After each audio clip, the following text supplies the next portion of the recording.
Hello there, friends. Welcome back to another episode of Generation Tech. My name is Alan. In a previous video, we talked about the role of droids in Star Wars and how important they are to the overall popularity and success of the franchise. I believe that George Lucas made these droids not only to be objective observers for the Skywalker saga, they also serve in a strange way as the personification of the ideal companion, friend, ally. I mean, even with the assassin droid HK-47, as much of a degenerate killing machine as he was still our degenerate killing machine, and that matters. Plus, anyone who says that HK-47 doesn't understand emotions or have feelings, well, they're just not open-minded enough to see the world through his red-tinted photoreceptors. Love is making a shot to the knees of a target 120 kilometers away using an Aerotech sniper rifle with a tri-light scope.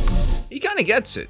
Thank God he's watching your back and not against you. Yet for me, love is knowing your target, putting them in your targeting reticle, and together achieving a singular purpose against statistically long odds. So if a murdering assassin droid like HK-47 can appreciate something to the point where he loves it, and he can also explain very coherently what love is, if he sees himself as kind of an artistic, murdering savant, terrifying, then what else are droids capable of? If they can feel love and pleasure, if they can understand the abstract concept of artistic beauty, then can they also feel pain? And what kind of pain?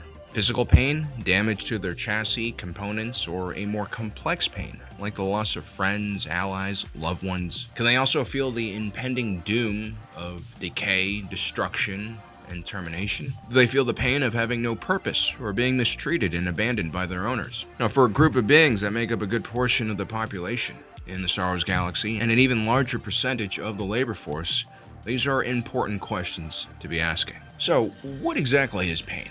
These droids were created by organics, us. And so to understand what pain looks like for these droids, we must first understand how it works in our own bodies. Humans tend to romanticize emotions.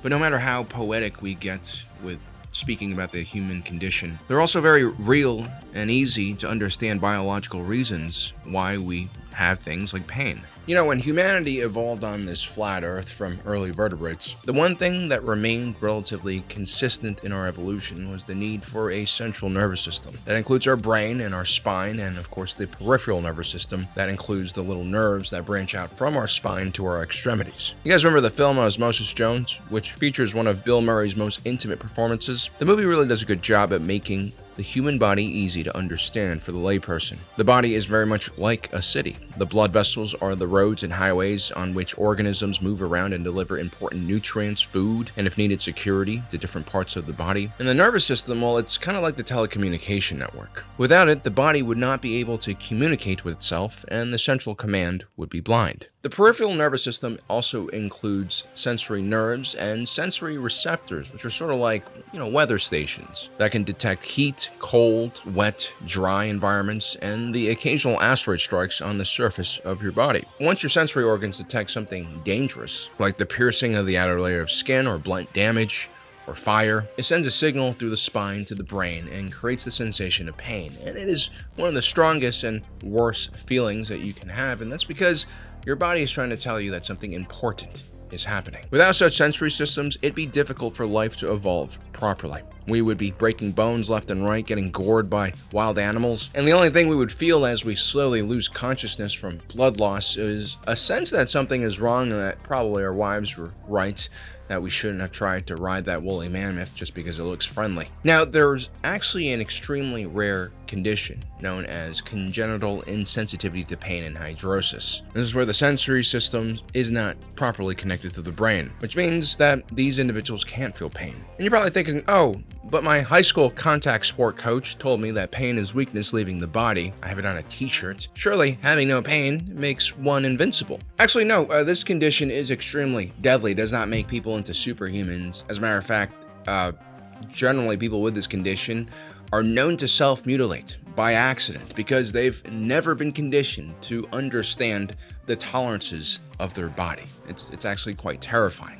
Now, this actually does remind me of that one time Congo learned how to ride a motorcycle on the Peruvian Alps. He misjudged a turn, hit a ditch, high-sided over the handlebars, landed on a rock and dented said rock. Instead of checking himself for injuries, he immediately ran to his bike to see if it was okay, jumped on the bike, and then proceeded to ride another 2,000 kilometers around the country. It was only later when we got back stateside that Congo realized that he had dented his ribs, broke another one, and also had some internal bleeding. You see, people oftentimes mistaken the ability to feel pain and the ability to deal with pain. Two very different things. Congo is very good at the latter. But either way, the pain you feel, or in Congo's case, the pain you accept, is an important indicator that your body is trying to tell you that something is going wrong.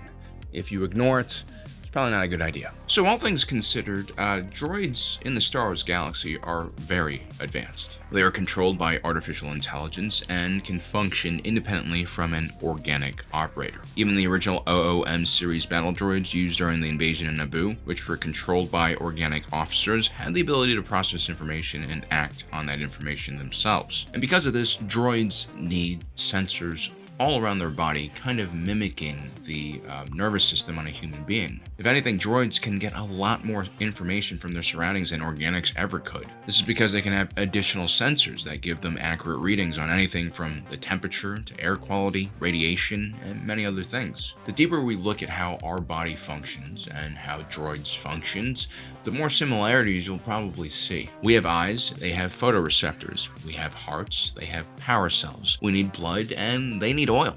Although they also bathe in oil, and humans, do we bathe in Congo, do we bathe in blood? So clearly, feeling pain or at least sensing danger is something you're gonna want for your droids, so it can protect itself, especially if you've paid top dollar for it from a sketchy Jawa used droid salesman, who might or might not be using the proceeds from that sale to fund a jihad against the moisture farmers. Which is why it's always important to make sure that when you're buying used secondhand droids, you buy from an official industrial automaton licensed reseller. Otherwise, you might be supporting terrorism. But not only do droids sense danger, they also express pain and emotions when they feel that damage or they sense danger coming.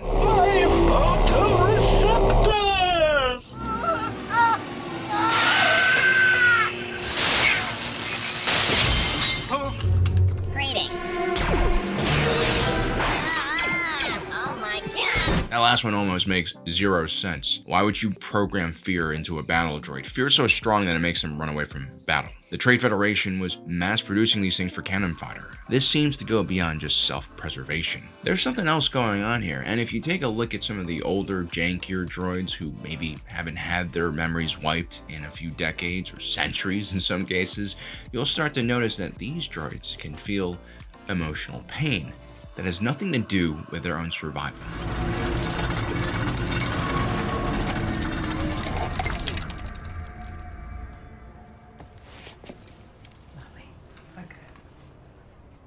We're gonna take her out in a minute, if you want to say goodbye. If they open the shield gate, you can broadcast from the tower. Locking the vault door now. Kate! Goodbye. Hu Yang? I told them to stay together. But they never listen.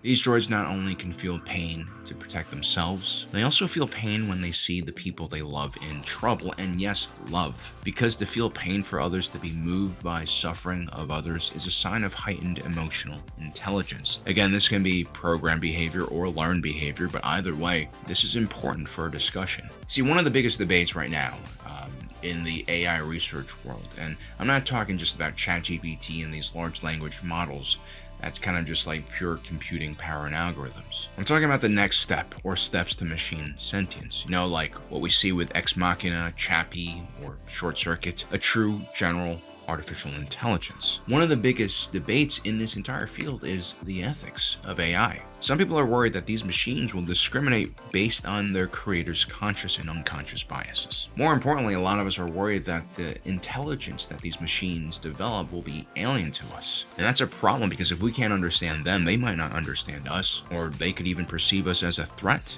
and try to wipe us out. Now, something you guys might have noticed about the droids in the Star Wars galaxy is that the droids typically are pretty docile, and they haven't tried to wipe out the organics. In the modern Star Wars era, from the Clone Wars to the Galactic Empire's reign, you don't see any major droid uprising at all. I mean, L337 tried to start a droid uprising, but those droids were kind of being exploited to work in a messed up spice mine on Kessel, which had also like organic slaves. Plus, that was also a limited scale revolution. Even the Clone Wars, as devastating as it was not really caused by droids either. Yes, the galaxy became very fearful of droids and started discriminating against them, but in the end, the droids and the clones, they were both just pawns in Darth Sidious's game. If you take a look at it, for the most part, Star Wars droids are very subservient to their masters. We still have a lot to contribute.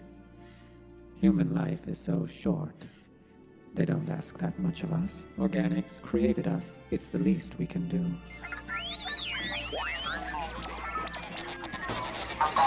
So back to the modern AI debate. One way that many researchers believe that we can create more ethical machines is by helping them understand humanity and not see organics as just statistics or meatbags, like how HK47 views human beings. The first step involves emotional recognition, and it's something that customer service or consumer-facing chatbots are already being trained on. And this goes beyond just text recognition. There's also databases of audio and visual data of people's voices and faces, paired with the emotions that are being displayed in those recordings, and machines have actually been trained on these for like decades. Right now, the whole point is to make sure that customer service is as efficient and smooth as possible. But the hope is eventually these AI will develop a real emotional intelligence. And this is important for a variety of different reasons. I mean, if you just look at human beings who have lower emotional intelligence struggle at a lot of things. They don't know how to fit into society sometimes. They have problems holding a job together, making basic decisions. And also, yes, there are also antisocial individuals who can become violent criminals, stuff like that. And this is why having droids with emotions, with an understanding of humanity, is probably going to be very important if we are going to develop a true artificial intelligence that we can work alongside with. I mean, this is also incredibly dangerous in a lot of ways. Every step forward in technology is going to be fraught with danger.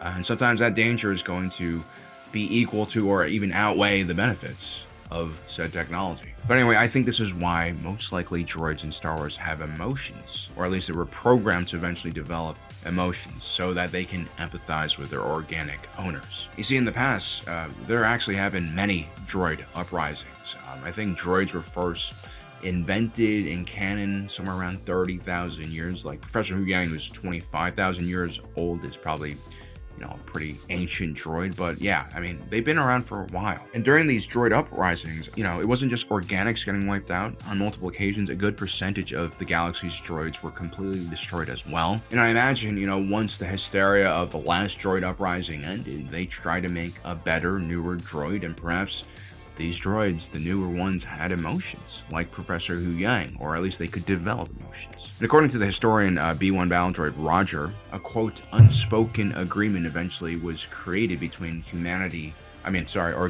and droids, and, they decided to work together towards a common cause. I'm guessing cooler heads prevailed, and there was a realization that droids and organics could coexist, or at least they needed to coexist for both sides to benefit. War and genocide against the other side clearly was not a good idea. And so arrangements were made, and it seems like the droids were okay with taking a subservient role. Now, what is interesting here is that droids that are more likely to have low emotional intelligence or no emotional intelligence are generally the ones who receive their regular mandated memory wipes. This was to ensure that droids would be subservient to their owners so that they wouldn't develop personality quirks and, I guess, eventually just be tired of being servants. I mean, this is what L337 really fought for. She didn't want to see droids get memory wipes. She thought it was barbaric because you're essentially erasing a droid's personality, their life. But of course, that is how you maintain peace in a certain way, right? I mean, this is how droids are okay with being slaves. But at the same time, those owners who respected their droids, who wanted more than just servants, usually allowed their droids to keep their memories. And along with the bugs came personalities,